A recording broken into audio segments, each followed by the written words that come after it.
আসসালামু আলাইকুম। এটিএন বাংলা সংবাদে সবাইকে স্বাগত জানাচ্ছি তনুজা দাস। শুরুতেই জানিয়ে দেব বিআরবি কেবলস সংবাদ শিরোনাম। নিউ ইয়র্কে আক্তারকে হেনস্থার প্রতিবাদে ঢাকায় এনসিপির বিক্ষোভ। নিরাপত্তা দিতে ব্যর্থ হওয়ায় দূতাবাস কর্মকর্তাদের শাস্তি দাবি, সরকারের দুঃখ প্রকাশ। ফেব্রুয়ারিতে নির্বাচনের ব্যাপক প্রস্তুতি নিচ্ছে সরকার। নিউ ইয়র্কে মার্কিন দূতের সঙ্গে বৈঠকে ডক্টর মোহাম্মদ ইউনূস যোগ দিয়েছেন জাতিসংঘ অধিবেশনে। নির্বাচনে শাপলা প্রতীক পাচ্ছে না এনসিপি। ভারতীয় গণমাধ্যমে মির্জা ফখরুলের বক্তব্য ভুলভাবে উপস্থাপিত হয়েছে দাবি বিএনপির।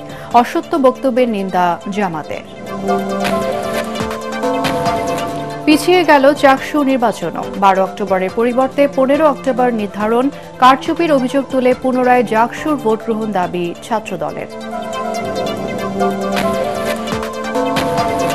মারণাস্ত্র ও বোমা মেরে আন্দোলন দমনে হাসিনা ইনুর কথোপকথনের প্রমাণ মিলেছে। ট্রাইব্যুনালে 2 সাক্ষীর জবানবন্দি।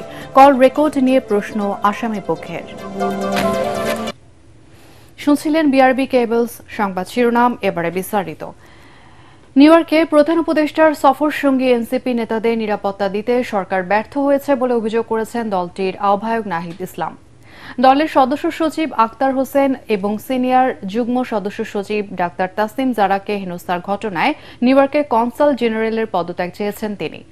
বিকেলে বাংলা মোটর এনসিপির অস্থায়ী কেন্দ্রীয় কার্যালয়ে জরুরি সংবাদ সম্মেলনে নাহিদ ইসলাম এসব দাবি জানান। বিএনপিকে আওয়ামী লীগ পুনর্বাসনের রাজনীতি ছেড়ে দেশ গঠনের রাজনীতি করার আহ্বানও জানান তিনি। পরে রাজধানীতে বিক্ষোভ করেন এনসিপি নেতাকর্মীরা। আরও জানাচ্ছেন খায়রুল ইসলাম। সরকার প্রধানের আমন্ত্রণে জাতিসংঘের সাধারণ অধিবেশনে যোগ দিতে যুক্তরাষ্ট্রের নিউ ইয়র্কের বিমানবন্দর থেকে বের হওয়ার সময় জাতীয় নাগরিক পার্টির সদস্য সচিব আক্তার হোসেন ও কেন্দ্রীয় নেত্রী ডাক্তার তাসনিম জারার ওপর ডিম নিক্ষেপ সহ হেনস্থা করে পতিত স্বৈরশাসক শেখ হাসিনার অনুসারীরা। এ ঘটনার প্রতিবাদে রাজধানীর বাংলা মোটরে জরুরি সংবাদ সম্মেলন করেন এনসিপির আহ্বায়ক নাহিদ ইসলাম। পররাষ্ট্র মন্ত্রণালয় থেকে নিরাপত্তা প্রদানের যেই ধরনের ব্যবস্থা নেওয়া হয়েছিল সেই ব্যবস্থাগুলো যথাযথ ছিল না বলেই গতকালের ঘটনা ঘটতে পেরেছিল। ফলে আমরা এর নিন্দা এবং প্রতিবাদ জানাচ্ছি। নাহিদ বলেন, আক্তার হোসেনের ওপর হামলা কোনো বিচ্ছিন্ন ঘটনা নয়, বরং এর আগেও তথ্য উপদেষ্টা মাহফুজ আলম সহ গণঅভ্যুত্থানের পক্ষের নেতৃবৃন্দকে দেশের ভিতর ও বাহিরে নানাভাবে হেনস্থা করা হয়েছে। আর এসব ঘটনার পিছনে প্রশাসনের কর্তা ব্যক্তিদের ইন্ধন রয়েছে বলেও সন্দেহ করেন নাহিদ ইসলাম। এ ঘটনার পুনরাবৃত্তি ঠেকাতে নিউ ইয়র্ক কনসাল জেনারেলের পদত্যাগ সহ পররাষ্ট্র মন্ত্রণালয়ে ফ্যাসিবাদদের দোসরদের খুঁজে বের করার দাবি জানান তিনি। নিউ ইয়র্কের কনসুলেট জেনারেলকে অবিলম্বে পদত্যাগ করতে হবে এবং ঘটনা সম্পূর্ণ তদন্ত করে নিরাপত্তা প্রদানে ব্যর্থ কর্মকর্তাদের শাস্তিমূলক ব্যবস্থা নিতে হবে। ফ্যাসিবাদের জমানায় নিয়োগকৃত আওয়ামী দোসরদের ফরেন মিনিস্ট্রি থেকে অপসারণ করতে হবে। পররাষ্ট্র উপদেষ্টার কাছে আমরা এই দাবিগুলো পেশ করব এবং তার থেকে আমরা জবাব দিতে চাবো যে আমাদের যে বিদেশে যে এম্বাসিগুলো রয়েছে তারা কেন আমাদের রাজনৈতিক নেতৃবৃন্দদের নিরাপত্তা প্রদানে ব্যর্থ হচ্ছে এবং কেন ফ্যাসিস্ট আওয়ামী তৎপরতা তারা বন্ধ করতে পারছে না। ভারতীয় একটি গণমাধ্যমকে দেয়া মির্জা ফখরুল ইসলাম আলমগীরের সাক্ষাৎকারের প্রসঙ্গ টেনে নাহিদ ইসলাম বলেন, আওয়ামী লীগ পুনর্বাসনের রাজনীতি করলে বিএনপির জন্য তা শুভ হবে না। দেশের কোনো রাজনীতিবিদ আওয়ামী লীগকে নির্বাচনে আনার অথবা আওয়ামী লীগকে রাজনীতিতে পুনর্বাসন করার কোনো সুযোগ নাই। যারা এটা করার চেষ্টা করবে জনগণ তাদের বিরুদ্ধেই দাঁড়াবে, তাদের রাজনীতি বাংলাদেশ থেকে নাই হয়ে যাবে। নির্বাচন কমিশন নাকচ করলেও নাহিদ ইসলাম বলেন, এখনো দলীয় প্রতীক হিসেবে শাপলা পাওয়ার প্রত্যাশা করে তার দল। শাপলা প্রতীক না দেবার কোনো আইনগত যুক্তি তারা নির্বাচন কমিশন আমাদেরকে দেখাতে পারেনি। ফলে আমরা এখন পর্যন্ত শাপলা প্রতীকই অটল আছি। সংবাদ সম্মেলন শেষে নিউ ইয়র্কে এনসিপির শীর্ষ নেতাদের উপর হামলার প্রতিবাদে রাজধানীর শাহবাগে বিক্ষোভ মিছিল করে দলটির নেতাকর্মীরা। মিছিল শেষে টিএসসিতে শেখ হাসিনার পোস্টারে ডিম নিক্ষেপ করে প্রতিবাদ জানায় রেড জুলাই ব্যানারের সংগঠনের নেতাকর্মীরা। খায়রুল ইসলাম, এটিএন বাংলা, ঢাকা। প্রধান উপদেষ্টা ডক্টর মোহাম্মদ ইউনূসের সফর সঙ্গীদের নিউ ইয়র্কে লাঞ্ছিত করার ঘটনায় দুঃখ প্রকাশ করেছে অন্তর্বর্তীকালীন সরকার। রাতে প্রধান উপদেষ্টার প্রেস উইং থেকে পাঠানো বিবৃতিতে বলা হয়, নিউ ইয়র্কে বিএনপি মহাসচিব মির্জা ফখরুল ইসলাম আলমগীর, এনসিপি নেতা আক্তার হোসেন এবং তাসনিম জারাকে হেনস্থার ঘটনায় অন্তর্বর্তী সরকার দুঃখিত। ক্ষমতাচ্যুত স্বৈরাচার শেখ হাসিনার সহযোগী এবং সমর্থকরা রাজনৈতিক উদ্দেশ্য প্রণোদিতভাবে এই হামলা চালিয়েছে বলে উল্লেখ করা হয় বিবৃতিতে। প্রধান উপদেষ্টা এবং তার সফর সঙ্গীদের নিরাপত্তা জোরদার করা হয়েছে জানিয়ে বিবৃতিতে বলা হয়, মার্কিন ফেডারেল এবং স্থানীয় আইনশৃঙ্খলা বাহিনীর সঙ্গে সমন্বয় করে নিরাপত্তা নিশ্চিত করা হচ্ছে। আগামী ফেব্রুয়ারিতে অবাধ ও শান্তিপূর্ণ নির্বাচন আয়োজনে সরকার ব্যাপক প্রস্তুতি নিচ্ছে বলে জানিয়েছেন প্রধান উপদেষ্টা ড. মোহাম্মদ ইউনূস। নিউ ইয়র্কে যুক্তরাষ্ট্রের দক্ষিণ ও মধ্য এশিয়া বিষয়ক বিশেষ দূত সার্জিও গোরের সঙ্গে বৈঠকে একথা জানান তিনি। এছাড়া জাতিসংঘ সদর দপ্তরে এক অনুষ্ঠানে যোগ দিয়ে বাংলাদেশ সহ স্বল্পোন্নত দেশগুলোর জন্য আন্তর্জাতিক সহায়তা বাড়ানোর আহ্বান জানান প্রধান উপদেষ্টা। বিস্তারিত জানাচ্ছেন একরামুল হক সায়েম। জাতিসংঘের সাধারণ অধিবেশনে যোগ দিতে সোমবার স্থানীয় সময় বিকেল ৩টায় নিউ ইয়র্কে পৌঁছান প্রধান উপদেষ্টা ড. মোহাম্মদ ইউনূস। জাতিসংঘে বাংলাদেশের স্থায়ী প্রতিনিধি সালাউদ্দিন নোমান চৌধুরী এবং যুক্তরাষ্ট্রে নিযুক্ত বাংলাদেশের রাষ্ট্রদূত Tarique Ariful Islam John F Kennedy বিমানবন্দরে প্রধান উপদেষ্টাকে অভ্যর্থনা জানান। পরে নিউ ইয়র্কে যুক্তরাষ্ট্রের দক্ষিণ ও মধ্য এশিয়া বিষয়ক বিশেষ দূত রাষ্ট্রদূত সার্জিও গোরের সঙ্গে বৈঠক করেন প্রধান উপদেষ্টা ড. মোহাম্মদ ইউনূস। এ সময় আগামী বছরের ফেব্রুয়ারির প্রথমার্ধে অবাধ, সুষ্ঠু ও শান্তিপূর্ণ নির্বাচন আয়োজনে সরকার ব্যাপক প্রস্তুতি নিচ্ছে বলে জানান প্রধান উপদেষ্টা। দেশ এজন্য সম্পূর্ণ প্রস্তুত বলেও জানান তিনি। এ সময় সার্জিও গোর প্রধান উপদেষ্টার নেতৃত্বের প্রশংসা এবং যুক্তরাষ্ট্র বাংলাদেশের প্রতি সহায়তা অব্যাহত রাখবে বলে প্রতিশ্রুতি পুনর্ব্যক্ত করেন। জাতিসংঘ সদর দপ্তরে সামাজিক ব্যবসা, যুব ও প্রযুক্তি বিষয়ক উচ্চ পর্যায়ের এক অনুষ্ঠানে যোগ দেন প্রধান উপদেষ্টা ড. মোহাম্মদ ইউনূস। এ সময় তিনি বলেন, বাংলাদেশ সহ অনেক দেশই তীব্র চ্যালেঞ্জের মাঝেই স্বল্পোন্নত দেশ থেকে উত্তরণের প্রস্তুতি নিচ্ছে। তবে ১৩ লক্ষ বাস্তুচ্যুত রোহিঙ্গাদের আশ্রয় দেয়া, বারবার জলবায়ু পরিবর্তনের ধাক্কা সামলানো এবং বৈশ্বিক অর্থনৈতিক অস্থিরতা মোকাবেলা করছে বাংলাদেশ। এই প্রেক্ষাপটে জাতিসংঘের বাজেট কমানোয় উদ্বেগ জানান তিনি। আন্তর্জাতিক সহায়তা বাড়ানো, প্রযুক্তিগত সহায়তা দেয়া এবং জলবায়ু পরিবর্তনের উচ্চ ঝুঁকির সম্মুখীন দেশগুলোর জন্য ন্যায়সঙ্গত উত্তরণ নিশ্চিত করতে বিশ্বকে প্রচেষ্টা দ্বিগুণ করার আহ্বান জানান প্রধান উপদেষ্টা। স্থানীয় সময় সোমবার রাতে নিউ ইয়র্কের একটি হোটেলে প্রধান উপদেষ্টার সঙ্গে সাক্ষাৎ করেন বন্দুকধারীর হামলায় নিহত বাংলাদেশি বংশোদ্ভূত মার্কিন পুলিশ কর্মকর্তা দিদারুল ইসলামের পরিবারের সদস্যরা। দিদারুলের মৃত্যুতে তার পরিবারের প্রতি গভীর সমবেদনা জানান প্রধান উপদেষ্টা। এ সময় তার পরিবারের সদস্যদের হাতে একটি ক্রেস্ট তুলে দেন তিনি। এ সময় উপস্থিত ছিলেন দিদারুল ইসলামের বাবা, মা ও তার ২ ছেলে। গত ২৮ জুলাই নিউ ইয়র্কের ম্যানহাটানের পার্ক অ্যাভিনিউতে বন্দুকধারীর গুলিতে নিহত হন দিদারুল ইসলাম। এছাড়াও প্রধান উপদেষ্টার সঙ্গে সাক্ষাৎ করেন আইএমএফের ব্যবস্থাপনা পরিচালক ক্রিস্টেলিনা জর্জিয়েভা সহ বিভিন্ন দেশ ও সংস্থার নেতারা। আগামী ২৬ সেপ্টেম্বর জাতিসংঘের সাধারণ অধিবেশনে ভাষণ দেবেন প্রধান উপদেষ্টা। একরামুল হক সায়েম, এটিএন বাংলা, ঢাকা। যুক্তরাষ্ট্রের নিউ ইয়র্কে আনুষ্ঠানিকভাবে শুরু হয়েছে জাতিসংঘ সাধারণ পরিষদের ৮০তম অধিবেশন। স্থানীয় সময় মঙ্গলবার সকালে এর অধিবেশন শুরু হয়েছে। এরই মধ্যে অধিবেশনে বক্তব্য রেখেছেন মার্কিন প্রেসিডেন্ট ডোনাল্ড ট্রাম্প। এছাড়া তুরস্কের প্রেসিডেন্ট রিসেপ তাইপ এরদোয়ান, কাতারের আমির Sheikh Tamim bin Hamad Al Thani, ফ্রান্সের প্রেসিডেন্ট ইমানুয়েল ম্যাক্রো আজকের অধিবেশনে ভাষণ দেওয়ার কথা রয়েছে। অধিবেশনে যোগ দিয়েছেন বাংলাদেশের অন্তর্বর্তী সরকারের প্রধান উপদেষ্টা ড. মোহাম্মদ ইউনূস। প্রধান উপদেষ্টার সঙ্গে রয়েছেন আইন উপদেষ্টা ড. আসিফ নজরুল, পররাষ্ট্র উপদেষ্টা তৌহিদ হোসেন, জ্বালানি উপদেষ্টা ফজল কবির খান এবং প্রধান উপদেষ্টার কার্যালয়ের এসডিজি বিষয়ক মুখ্য সমন্বয়ক লামিয়া মোর্শেদ।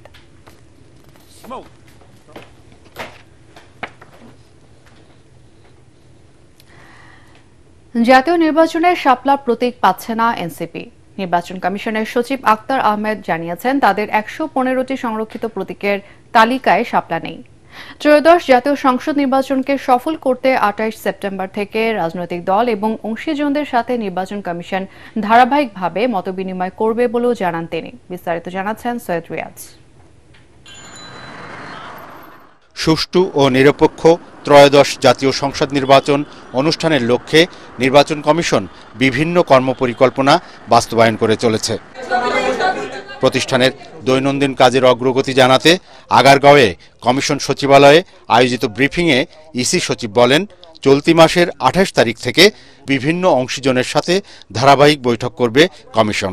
যেমন সিভিল সোসাইটি, শিক্ষাবিদ, নারী নেতৃবৃন্দ, প্রিন্ট অ্যান্ড ইলেকট্রনিক মিডিয়ার সাংবাদিক বৃন্দ, রাজনৈতিক দল, নির্বাচন বিশেষজ্ঞ, জুলাই যোদ্ধা, এনাদের সাথে আমরা পর্যায়ক্রমিকভাবে আমাদের আলোচনাগুলো শুরু করব। রাজনৈতিক দল ও প্রার্থীদের আচরণবিধি এবং নির্বাচন কমিশনের কাছে থাকা প্রতীকের সংরক্ষিত তালিকাটি আইন মন্ত্রণালয়ের ভেটিং শেষে আবার ইসিতে ফেরত এসেছে বলে জানান তিনি। আরপিও সংশোধনের প্রস্তাবটা এখন আইন লেজিসলেটিভ বিভাগে অপেক্ষমান আছে, সেটাও আমরা এখনো পর্যন্ত আশা করি আমরা খুব অচিরেই এটা পেয়ে যাব।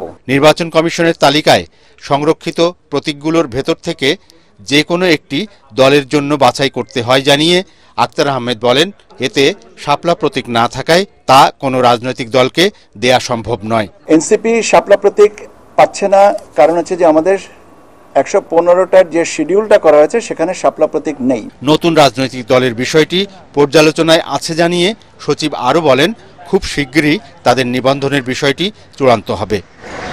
সৈয়দ রিয়াজ, এটিএন বাংলা, ঢাকা।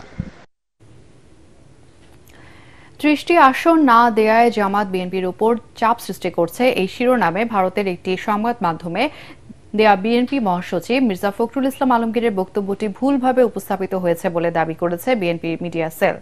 এক বিবৃতিতে জানানো হয়, মির্জা ফখরুল স্পষ্টভাবে জানিয়েছেন প্রকাশিত সাক্ষাৎকারে যে বক্তব্য তুলে ধরা হয়েছে তা তিনি বলেননি। এদিকে মির্জা ফখরুলের বক্তব্যের তীব্র নিন্দা এবং প্রতিবাদ জানিয়েছেন জামাত ইসলামীর সেক্রেটারি জেনারেল মিয়া গোলাম পরওয়ার। জামাতের 30টি আসন চাওয়া নিয়ে যে তথ্য মির্জা ফখরুল পত্রিকাটিকে দিয়েছেন তা অসত্য, অমর্যাদাকর এবং প্রতিহিংসা পরায়ণ বলে উল্লেখ করা হয় দলটির এক নেতা।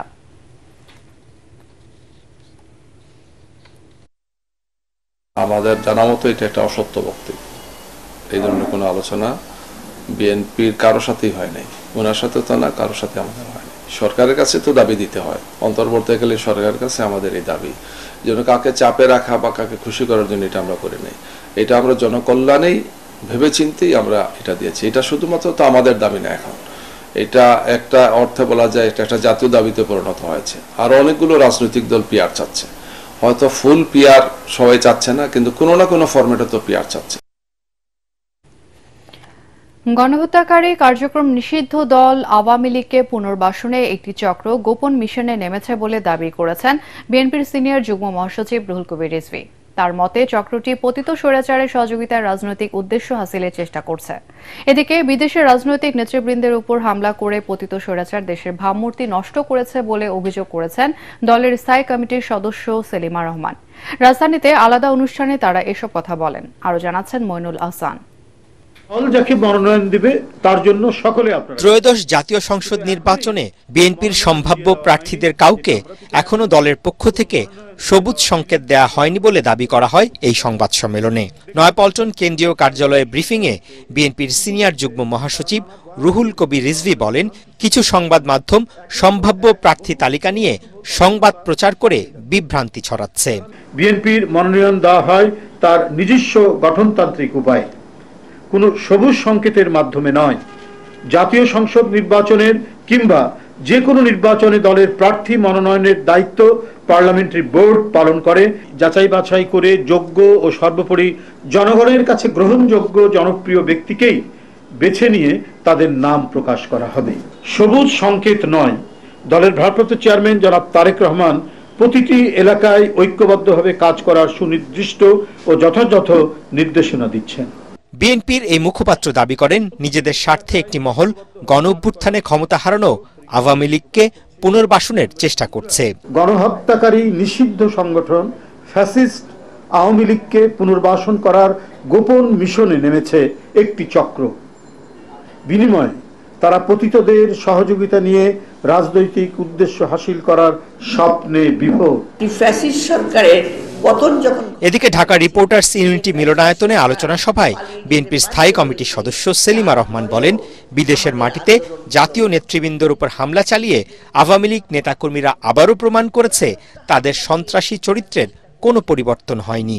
এখনো আওয়ামী লীগের দোসররা তারা কিন্তু এই বাংলাদেশে আছে।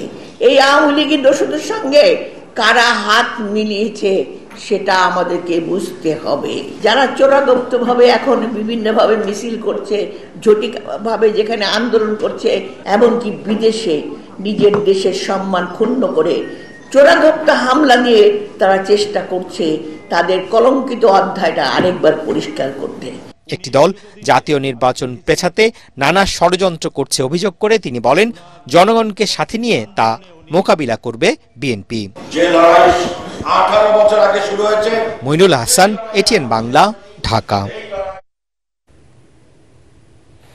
রাকসুর পর পিছিয়ে গেল চাকসুর নির্বাচনও। প্রার্থীদের আবেদনের প্রেক্ষিতে চট্টগ্রাম বিশ্ববিদ্যালয় কেন্দ্রীয় ছাত্র সংসদ এবং হল নির্বাচনের তারিখ 3 দিন পিছিয়ে 15 অক্টোবর নির্ধারণ করেছে নির্বাচন কমিশন।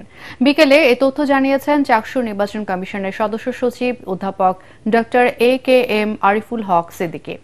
এছাড়া নির্বাচনের কারণে 12 অক্টোবর থেকে 18 অক্টোবর পর্যন্ত বিশ্ববিদ্যালয়ের সকল ক্লাস ও পরীক্ষা বন্ধ থাকবে বলে জানিয়েছে নির্বাচন কমিশন। এদিকে প্রার্থিতা প্রত্যাহারের শেষ দিন আগামীকাল পর্যন্ত বাড়ানো হয়েছে। তফসিল অনুযায়ী আজ বিকেল 3:30 পর্যন্ত ছিল প্রার্থিতা প্রত্যাহারের শেষ সময়। গতকাল মনোনয়নপত্র যাচাই বাছাই শেষে প্রার্থীদের প্রাথমিক তালিকা প্রকাশ করে নির্বাচন কমিশন। জমা পড়া 931টি মনোনয়নপত্রের মধ্যে প্রাথমিক বাছাইয়ে কেন্দ্রীয় সংসদে 2 জন ভিপি এবং 1 জন জিএস সহ বাদ পড়েছেন 19 জন প্রার্থী। তারা আমাদের কাছে রিকোয়েস্ট করেছিল যে তারা নির্বাচনের জন্য 2-1 দিন সময় চায় অতিরিক্ত। প্রধান নির্বাচন কমিশনার মহোদয় সকল নির্বাচন কমিশনারদের কাছে এই মতামত উত্থাপন করার পরে অ্যানোনিমাস সিদ্ধান্ত অনুযায়ী চট্টগ্রাম বিশ্ববিদ্যালয় চাকসু হল এবং হোস্টেল সংসদ ইলেকশন 12 তারিখ রবিবারের পরিবর্তে 15 তারিখ বুধবারে নির্ধারণ করা হলো। এই সিদ্ধান্ত নেওয়ার পিছনে কারণ ছিল বিশ্ববিদ্যালয় বন্ধ হয়ে যাওয়ার পরে নির্বাচন কমিশনাররাও ফিল করতেছেন যে এই 5টি ওয়ার্কিং ডে প্রস্তুতির জন্য যথেষ্ট নাও হতে পারে। জাহাঙ্গীরনগর বিশ্ববিদ্যালয় কেন্দ্রীয় ছাত্র সংসদ জাকসু নির্বাচনে অনিয়ম এবং কারচুপির অভিযোগ তুলে ভোট গ্রহণের দাবি জানিয়েছে ছাত্রদল। দুপুরে বিশ্ববিদ্যালয়ের কেন্দ্রীয় ক্যাফেটেরিয়ায় সংবাদ সম্মেলনে বিশ্ববিদ্যালয়ের শাখা ছাত্রদল এ দাবি জানায়। এতে লিখিত বক্তব্য পাঠ করেন জাকসু নির্বাচনের ভিপি প্রার্থী শেখ সাদি। নারী জিএস প্রার্থী তানজিলা হোসেন বৈশাখী সহ নির্বাচনে অংশগ্রহণকারী সকল প্রার্থী এ সময় উপস্থিত ছিলেন। লিখিত বক্তব্যে শেখ সাদি 12টি দাবি তুলে ধরে বলেন, বিশ্ববিদ্যালয় সুষ্ঠু নির্বাচন করতে ব্যর্থ হয়েছে। অনিয়মের বিষয়ে বিশ্ববিদ্যালয়ের প্রশাসনকে লিখিত অভিযোগ দিলেও তাতে সাড়া দেয়নি। এ অবস্থায় পুনরায় জাকসু নির্বাচন দিতে প্রশাসনের প্রতি আহ্বান জানান তিনি। 11 সেপ্টেম্বর জাহাঙ্গীরনগর বিশ্ববিদ্যালয় কেন্দ্রীয় ছাত্র সংসদ নির্বাচন অনুষ্ঠিত হয়। এতে ভিপি পদে বিজয়ী হন স্বতন্ত্র প্রার্থী আব্দুর রশিদ জিতু। এছাড়া এজিএস সহ প্রায় 21টি পদে জয়ী হয় ইসলামী ছাত্র শিবির।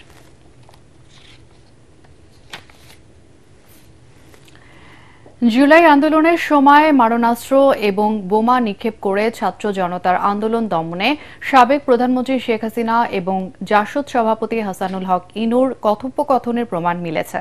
এছাড়া তখনকার ডিএমপি কমিশনার হাবিবুর রহমান সর্বোচ্চ বল প্রয়োগ এবং চাইনিজ রাইফেল দিয়ে গুলি করার নির্দেশ দিয়েছিলেন।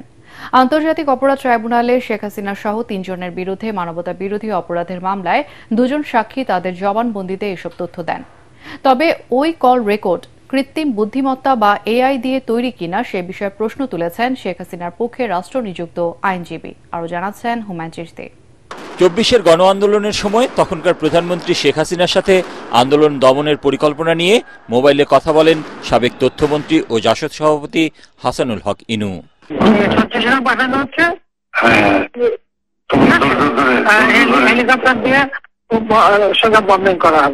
আন্তর্জাতিক অপরাধ ট্রাইব্যুনালে জুলাই আগস্টের মানবতা বিরোধী অপরাধের মামলায় ক্ষমতাচ্যুত প্রধানমন্ত্রী শেখ হাসিনা সহ 3 জনের বিরুদ্ধে 21 দিনে মোট সাক্ষ্য দিয়েছেন 52 জন।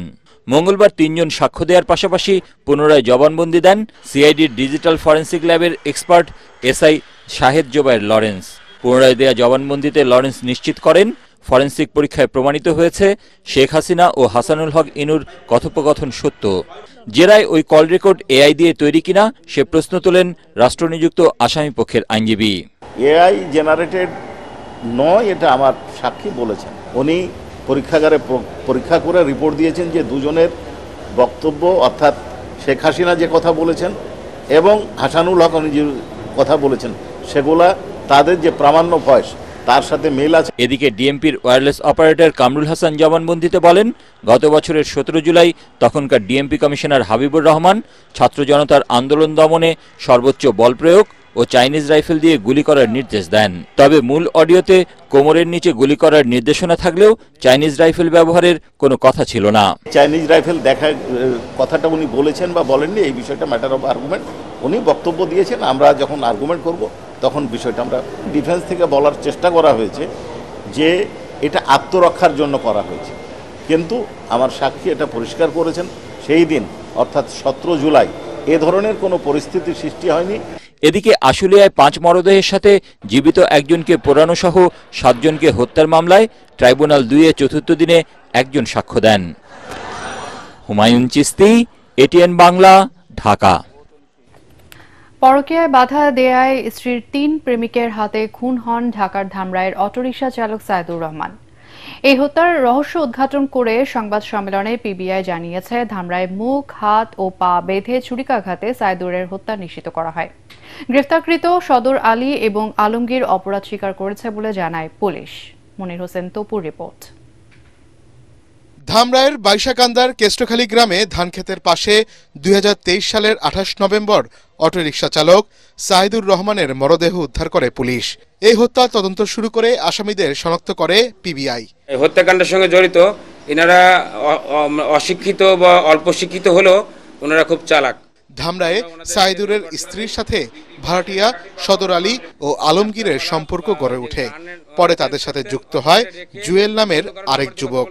স্ত্রীর পরকীয়ার বিষয়টি জানার পরে প্রতিবাদ জানায় সাইদুর। প্রতিশোধ নিতে সাইদুরের অটোরিকশা ছিনতাই এবং হত্যার পরিকল্পনা করে সদর আলী, আলমগীর এবং জুয়েল। ঘটনার দিন সাইদুরকে বাসার পাশে নির্জন জায়গায় নিয়ে হত্যা করেন তারা। সংবাদ সম্মেলনে এসব তথ্য জানায় পিবিআই। সাইদুর রহমান যেহেতু এই ধরনের না, মানে আনলাইক আদার 3, তো উনি একটু সহজ সরল, আমি শুরুতেই বলেছি, উনি কিন্তু এই বিষয়টি মেনে নিতে পারেননি। উনি যখন জেনেছেন যে ওনার স্ত্রীর সঙ্গে বাকি দুজন এরকম এক্সট্রাম্যারিটাল অ্যাফেয়ার করবার চেষ্টা করছে বা অনৈতিক সম্পর্ক করার চেষ্টা করছে বা করেছে, উনি এটা নিয়ে রিয়েক্ট করেছিলেন এবং রিয়েক্টের অংশ হিসেবে তাদের মধ্যে একটা ভুল বোঝাবুঝি হাতাহাতি হয় এবং মারধরও হয়।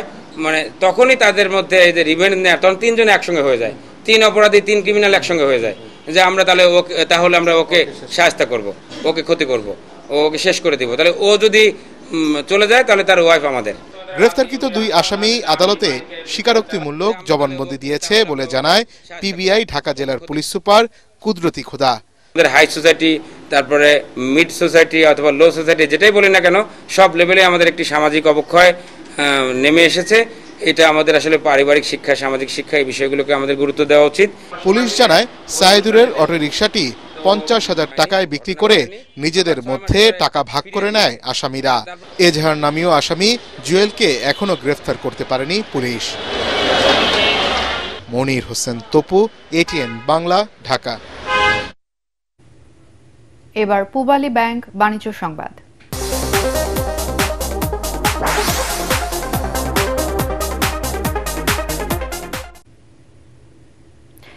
দেশের শীর্ষস্থানীয় ইলেকট্রনিক্স ও হোম অ্যাপ্লায়েন্স ব্র্যান্ড কনকার সৌজন্যে আবারও শুরু হতে যাচ্ছে ফ্যামিলি রিয়েলিটি গেম শো কনকার সেরা পরিবার।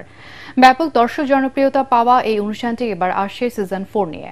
নতুন এই সিজনে যথারীতি থাকছে ধাঁধা, বুদ্ধির খেলা, মজার সব গেম, তারকাদের উপস্থিতি, রান্নার প্রতিযোগিতা সহ নতুন নতুন সংযোজন। সম্প্রতি প্রতিষ্ঠানটি কর্পোরেট অফিসের হলরুমে আয়োজিত সংবাদ সম্মেলনের মাধ্যমে নতুন সিজন শুরুর আনুষ্ঠানিক ঘোষণা দেয়া হয়। সংবাদ সম্মেলনের শুরুতে স্বাগত বক্তব্য রাখেন গ্রুপের ডিএমডি নুরুল আফসার। সংবাদ সম্মেলনে আরও উপস্থিত ছিলেন চায়না থেকে আগত বিশেষ অতিথি sales director mister Reid, Konka Asia's রিজিয়নের sales DGM mister Lester, Electromart গ্রুপের পরিচালক মোহাম্মদ সাজাদুন নেয়াজ এবং নুরুল আজিম সানি সহ আরও অনেকে। এবার আল আরাফা ইসলামী ব্যাংক অর্থ সংবাদ।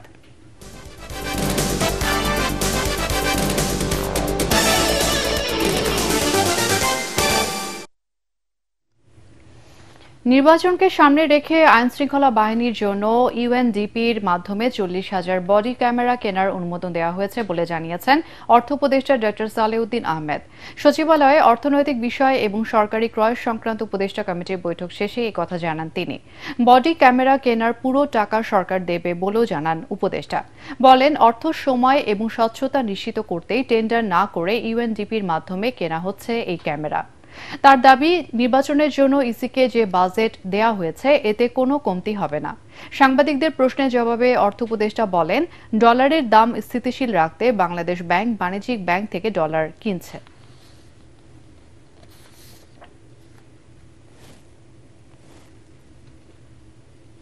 এবার আন্তর্জাতিক সংবাদ।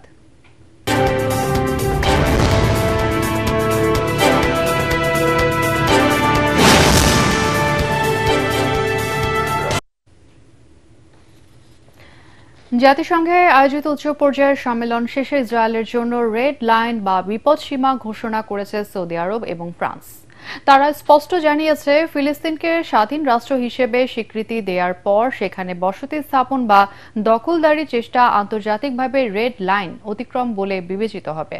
ফিলিস্তিনকে স্বাধীন এবং সার্বভৌম রাষ্ট্র হিসেবে স্বীকৃতি দেয়া এবং মধ্যপ্রাচ্যের আল-আকসা অঞ্চলে দ্বিরাষ্ট্র সমাধান বাস্তবায়ন করতে জাতিসংঘ, ফ্রান্স এবং সৌদি আরবের উদ্যোগে নিউ ইয়র্কের জাতিসংঘের সদর দপ্তরে এই সম্মেলনের আয়োজন করা হয়। সম্মেলন শেষে এক বিবৃতিতে দেশ দুটি জানায়, ইসরায়েল এই রেড লাইন অতিক্রম করলে গুরুতর পরিণতি ভোগ করতে হবে। একই সাথে বিদ্যমান এবং ভবিষ্যতের শান্তি চুক্তিগুলো সরাসরি হুমকির মুখে পড়বে। এবার খেলার খবর, শুরুতেই এশিয়া কাপ।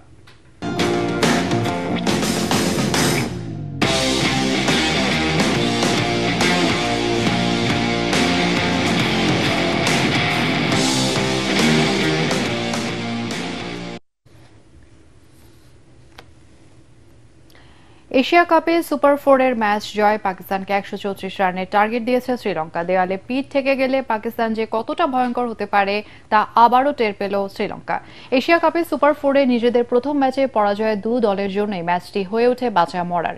আবুধাবিতে টসে হেরে ব্যাটিংয়ে নেমেই পাকিস্তানি বোলিং আক্রমণে নাস্তানাবুদ শ্রীলঙ্কা। দলের এক রানে কুশল মেন্ডিজের উইকেট হারায় তারা। সেই বিপর্যয়ে আর ঠেকানো যায়নি। 58 রানে 5 উইকেট হারিয়ে ব্যাকফুটে লঙ্কান সিংহরা। শাহিন শাহ, আফ্রিদি এবং হোসেন তালাতদের বোলিংয়ে কেই হারায় আসালঙ্কার দল। তবু শ্রীলঙ্কা যে 100 রানের গন্ডি পেরিয়ে যায় সেটি কামিন্দু মেন্ডিসের 50-তে। সপ্তম উইকেটে তিনি করুণা রত্নেকে নিয়ে দলের স্কোরে 43 রান যোগ করেন। শেষ পর্যন্ত 8 উইকেটে 133 রানের পুঁজি পায় শ্রীলঙ্কা। প্রস্তুতির ঘাটতি নিয়েই ওয়ানডে বিশ্বকাপ ক্রিকেট খেলতে দুপুরে শ্রীলঙ্কা গেল বাংলাদেশ নারী দল। বিশ্বকাপ মঞ্চে খেলতে যাওয়ার আগে পর্যাপ্ত প্রস্তুতি নিতে পারেনি বলে অসন্তুষ্ট নিগার সুলতানা জ্যোতিরা। প্রস্তুতিতে কোনো আন্তর্জাতিক সিরিজ খেলতে না পারার আক্ষেপও আছে নারী ক্রিকেটারদের। নিজেরা দুই দলে ভাগ হয়ে অনূর্ধ্ব 15 পুরুষ দলের সাথে একটি সিরিজ খেললেও প্রস্তুতি আশানুরূপ হয়নি বলে মনে করেন দলের অধিনায়ক। এই সীমিত প্রস্তুতি নিয়েও বিশ্বকাপে অন্তত 2টি ম্যাচে জয়ের আশা করছে বাংলাদেশের নারীরা। আগামী 30 সেপ্টেম্বর শুরু হবে নারী ওয়ানডে বিশ্বকাপ। 2 অক্টোবর কলম্বোয় নিজেদের প্রথম ম্যাচ পাকিস্তানের নারীদের মুখোমুখি হবে বাংলাদেশ। ফেডারেশন কাপ ফুটবলের উদ্বোধনী ম্যাচে 4 বারের চ্যাম্পিয়ন বসুন্ধরা কিংস 1-1 গোলে ড্র করেছে ফর্টিস ক্লাবের সঙ্গে। নিজেদের মাঠ কিংস অ্যারেনায় আক্রমণ করে খেললেও গোলের দেখা পায়নি বসুন্ধরা। গোলশূন্য প্রথমার্ধের পর খেলার 48 মিনিটে ব্রাজিলিয়ান গোল মেশিন দোরিয়েলটনের কল্যাণে লিড নেয় বসুন্ধরা। পিছিয়ে থেকে গোল শোধের চেষ্টা করতে থাকে ফর্টিস ক্লাব। নির্ধারিত সময়ের 5 মিনিট আগে সাগরের দেয়া ক্রস ঠেকাতে গিয়ে বল নিজেদের জালে জড়িয়ে দেন বসুন্ধরার অধিনায়ক তারেক কাজী। বাকি সময় আর কোনো গোল পায়নি তারা। শেষ পর্যন্ত পয়েন্ট ভাগাভাগি করে মাঠ ছাড়ে দু দল। এদিকে কুমিল্লায় স্যামুয়েল বোয়েটাংয়ের হ্যাট্রিকে বাংলাদেশ পুলিশ দলকে 3-2 ব্যবধানে হারিয়েছে মোহামেডান স্পোর্টিং ক্লাব।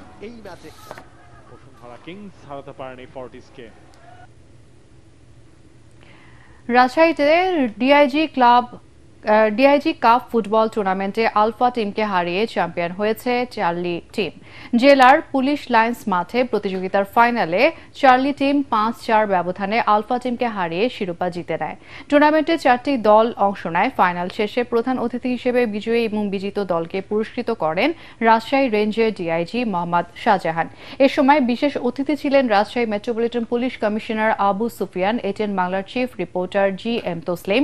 প্রধান অতিথির বক্তব্যে ডিআইজি শাহজাহান বলেন, পুলিশের সদস্যদের মধ্যে চিত্ত বিনোদনের জন্য খেলাধুলার চর্চা করা অত্যন্ত জরুরি। ভবিষ্যতে নানা ধরনের খেলাধুলার প্রতিযোগিতার আয়োজন করা হবে বলেও জানান তিনি। টুর্নামেন্টের মিডিয়া পার্টনার এটিএন বাংলা। শেষ করার আগে বিআরবি কেবলস সংবাদ শিরোনাম আরও একবার। নিউ ইয়র্কে আক্তারকে হেনস্থার প্রতিবাদে ঢাকায় এনসিপির বিক্ষোভ, নিরাপত্তা দিতে ব্যর্থ হওয়ায় দূতাবাস কর্মকর্তাদের শাস্তি দাবি, সরকারের দুঃখ প্রকাশ। ফেব্রুয়ারিতে নির্বাচনের ব্যাপক প্রস্তুতি নিচ্ছে সরকার। নিউ ইয়র্কে মার্কিন দূতের সঙ্গে বৈঠকে ডক্টর মোহাম্মদ ইউনূস যোগ দিয়েছেন জাতিসংঘ অধিবেশনে।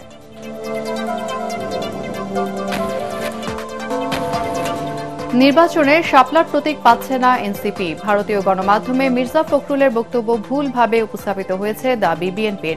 অসত্য বক্তব্যের নিন্দা জামাতের। পিছিয়ে গেল চাকসু নির্বাচনও। 12 অক্টোবরের পরিবর্তে 15 অক্টোবর নির্ধারণ। কারচুপির অভিযোগ তুলে পুনরায় জাকসুর ভোট গ্রহণ দাবি ছাত্র দলের। মারণাস্ত্র এবং বোমা মেরে আন্দোলন দমনে হাসিনা ইনুর কথোপকথনের প্রমাণ মিলেছে ট্রাইব্যুনালে 2 সাক্ষীর জবানবন্দি। কল রেকর্ড নিয়ে প্রশ্ন আসামি পক্ষের। আর এই ছিল এখনকার সংবাদ। আমাদের এটিএন বাংলার সংবাদ ইউটিউবে দেখতে ব্রাউজ করুন youtube/ATN Bangla News।